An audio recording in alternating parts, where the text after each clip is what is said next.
তোমাকে যেদিন বলেছিলাম বিয়েটা করে ফেলো, সেদিন কথাটা বলেছিলাম শুধু তোমার ভালোর জন্য।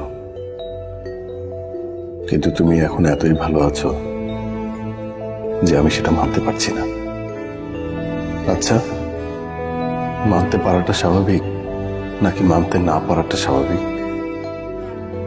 তুমি আর আমার নেই, আমি এটা মানতে পারছি না। নাকি আমাকে ছাড়াই তুমি ভালো আছো, সেটা মানতে পারছি না। আমি জানি না।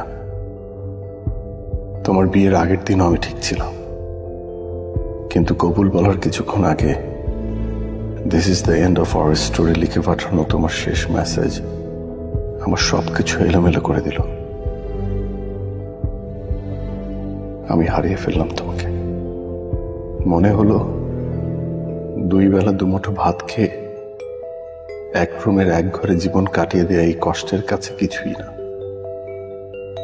সেদিন থেকে এই পর্যন্ত বুকের বাঁ পাশের চিনচিনে ব্যথাটা আমার একটুও কমেনি।